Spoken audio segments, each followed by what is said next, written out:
Bismillahirrahmanirrahim. This is Imran Ali Khan, lecturer in the Department of English, Kohat University of Science and Technology, Kohat. This is Code 326, Class 6 in Drama. This is introductory lecture about Christopher Marlowe's Dr. Faustus. The discussion agenda includes introduction to Christopher Marlowe and introduction to Dr. Faustus. Christopher Marlowe was Elizabethan dramatist. He was from humble parentage. His father was a shoemaker. He was educated at King's College, Canterbury, and Corpus Christi College, Cambridge, where he acquired heterodox views on religion. And after graduation, he became a Secret Service agent and, in that capacity, traveled abroad. He came to London in 1586 and settled there, and soon joined Lord Admiral's company of players. And his career as a dramatist might have begun soon after his career as an actor. He was stabbed in an inn by a Secret Service agent called Fraser uh, in 1593. He died at the age of 29 years. Christopher Marlowe's fame as a dramatist rests on his six major works. The first one is Tamburlaine. Tamburlaine is having two parts. Tamburlaine is important because, uh, as the chorus tells us, from jigging veins of rhyming mother wits and such conceits as clownage keeps in pay, we will lead you to the stately tent of war, where you shall hear the Scythian Tamburlaine threatening the world with high astounding terms and scourging kingdoms with his conquering swords. So it is about battle. It is about the unconquerable desire of Tamburlaine, who was a shepherd and who became a king, and now he tries to conquer the whole world. So in Tamburlaine, we see that an ordinary shepherd, he became a king, and he is having ambition to conquer the world. Similarly, then we have the tragical history of Dr. Faustus.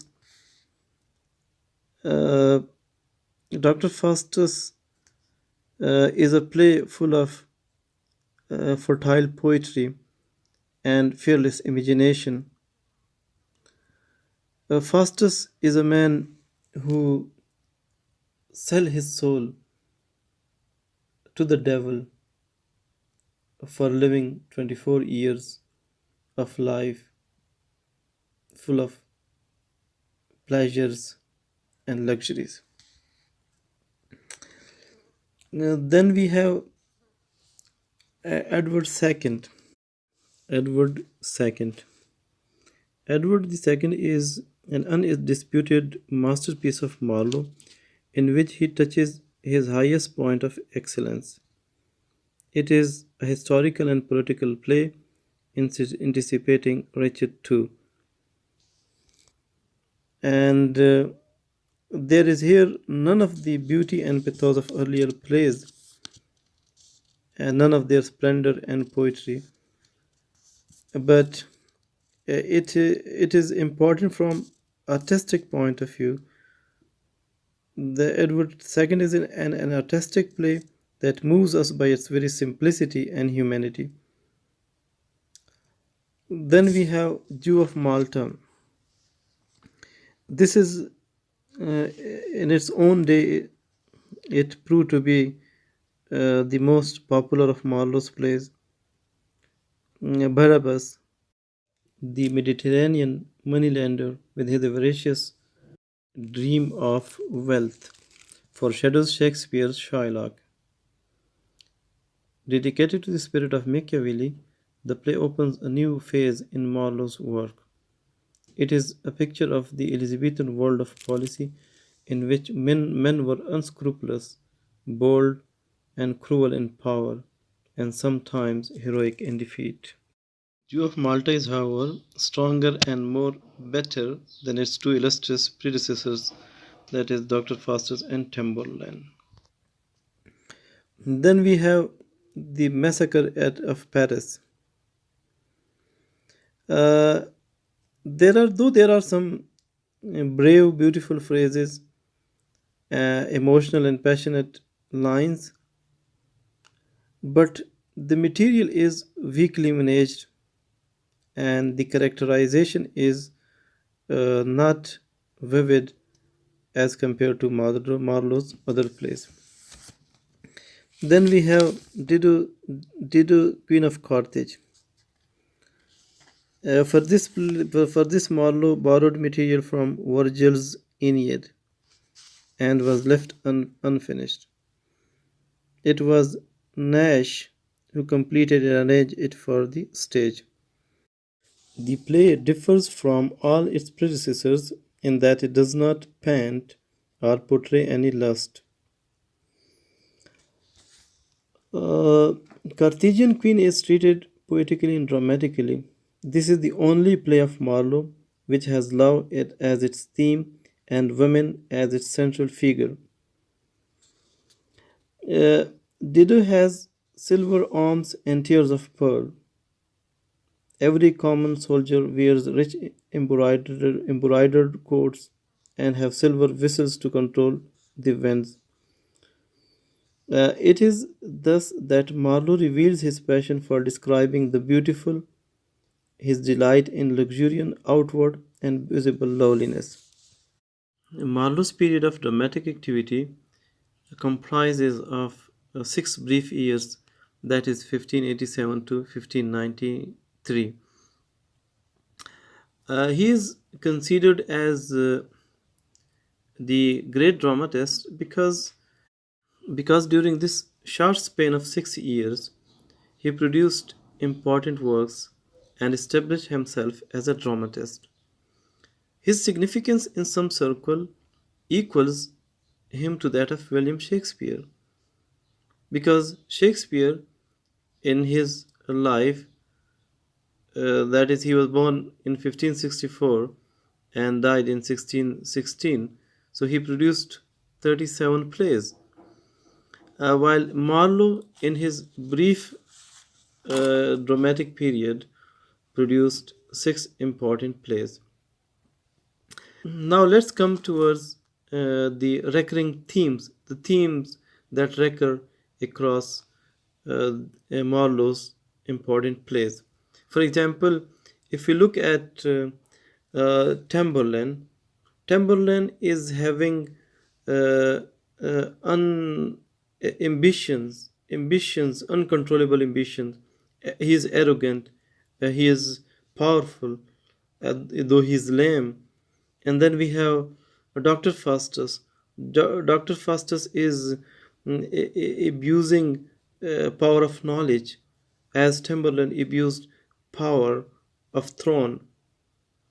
So similarly, we have Jew of Malta, where we have the abuse of commercial power, and then we have Edward II, where monarchic power is abused, and rather than subduing it for the betterment of people, it has been used for personal gains. So the recurring themes are abuses of power, use and abuses of power. In Tamburlaine, there is abuse of power for his own personal satisfaction. In Edward II, the same monarchic power has been misused, abused in Jew of Malta. So commercial power has been misused in order to exploit people. Similarly, Dr. Faustus, though he is a scholar, he is a learned person, but he wants to learn necromancy in order to know more about the universe, about the nature of things. But when he signs a pact with the devil, so he uses the same power of knowledge for his own personal gains, because he just wants to play tricks with the Pope. He just to entertain the king, entertain the emperor. So that is, for small things he signs a pact with the devil and indulges himself in petty activities. While analyzing moral dramas, we see that how individual ambitions negotiates with structures, that is the social structure, that is with the religious structure. So this individual ambitions versus society. Uh, for it might be called a theme of predestination. For example, the structure of society, a human uh, in spite of the sense of mobility, the structure of society ruins and makes one die. Human being is also under the burden of structures, that is under the burden of society, and actually Dr. Faustus rejects the idea of free will, though he was having a free will to act according to his desires, to decide about his future, but he was destined to opt for the role which society would punish. Individual must negotiate his desires with the society. If those ambitions are not negotiated with the will of society, so individual is confronted with social structure. As the social structure is dominant, so that individual might be punished for his wrongdoings. For example, when belonging to one's faith contributes to social growth, societal growth, and when someone deviates from that faith, so a sort of resistance is developed, a sort of negative will is developed, due to which, so as society is dominant, so it overcomes the will of that individual, and that individual has to surrender. So that surrender is of two types. In the first instance, that individual who confronts the will of society will abandon his views, and the second is that society will punish that individual for having views against the accepted norms. Now let's come to second point, that is Dr. Faustus. Dr. Faustus embodies eternal significance. Faustus typifies the genuine Renaissance passion for infinite knowledge.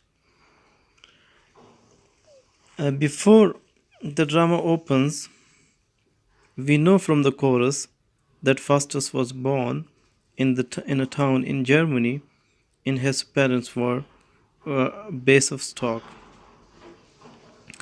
We also know that he got his higher education in Wittenberg, and he was Doctor of Divinity.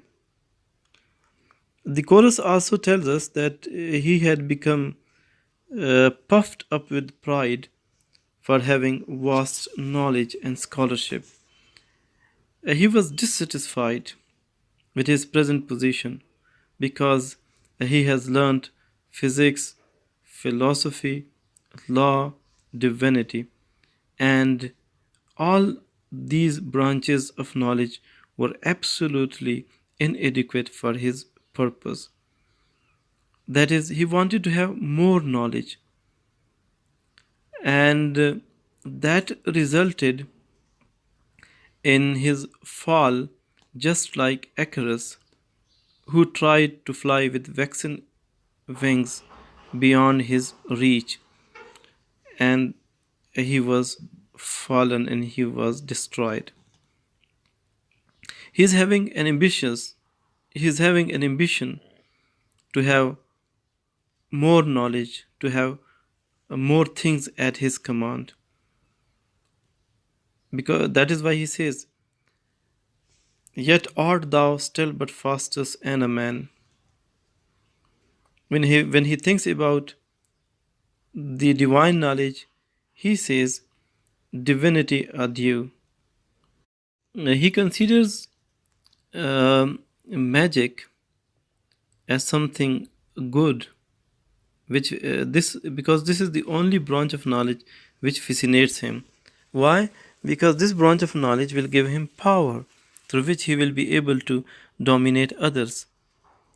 That is the reason that when he thinks about magicians, then he says, "These metaphysics of magicians and necromantic books are heavenly. Oh, what a world of profit and delight, of power, of honor, of omnipotence is promised to the studious artisan. All things that move between the quiet poles shall be at my command. A sound magician is a mighty god. Here, Faustus, tire thy brains to gain a deity." Magic has magic has become a symbol of power for him. That is the reason that he is inclined to acquire magical powers, and he signs a pact for the sake of knowledge, for the sake of power, but he descends to gratify his fleshly needs. This is the dilemma that a scholar like him, who should acquire necromantic skills for the sake of humanity, he acquires those skills for gratification of his own fleshly needs. Because when he learns necromancy, when he learns black magic, he pesters Pope, he entertains Empress, and bring out of seasoned grapes for the duchess. Uh, Initially, when he tries to sign the pact, good angel and bad angel appears. A good angel tries to stop him because that will lead him to eternal damnation, while the bad angel instigates Dr. Faustus to sign the pact that will give him power. But later on, when he signs the pact towards the close of his 24 years of his life, he is alone, and he descends to damnation, and the devils are waiting to fetch his soul. Now, if we analyze this character, our hero, so if we look at his education and learning, he is having Renaissance incarnation, because the Renaissance inaugurates the skeptical mind in Dr. Faustus. He doubts what he has, and he is dissatisfied. But he forgets that there is limit to one's knowledge. There is limit to how far can one go and question. Dr. Faustus has tried to transcend the limits his association with any school of thought might have permitted. So his learning transcends the sanctioned to unsanctioned spaces. The sanctioned spaces which are allowed by the society. The unsanctioned spaces are those which are which are against the norms of society.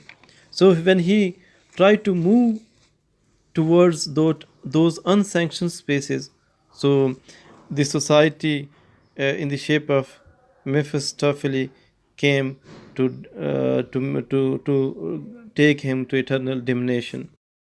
Towards the close of his time, he realizes that now the devil will come and fetch his soul. So he's having desire for burning his books. So Faustus learns by experiencing what he needs to learn. Experience is essential to all knowledge. He gives away his soul at a very small price to devil. To sum up today's lecture, we have discussed Dr. Christopher Marlowe as a dramatist. His dramatic activity consists of 6 brief years, that is 1587 to 1593, and he wrote 6 works, out of which 4 are remarkable, that is Tamburlaine the Great, Jew of Malta, Dr. Faustus, and Edward II. He also contributed to the language of drama by making blank verse more versatile. Then we discussed Dr. Faustus, a learned scholar who sells his soul to the devil for 24 years of life. He was a doctor of divinity. He was expert in physics, in law, and all other fields. But his main ambition was to have more power, to have more knowledge, so that he may be able to control more people, to dominate more people. For that, he opted to learn necromancy, that is black magic. And that magic, that black magic, paves the way for his domination, because he transcended the limit of human knowledge, and as a result, he was damned forever by Lucifer. Thank you. See you next time.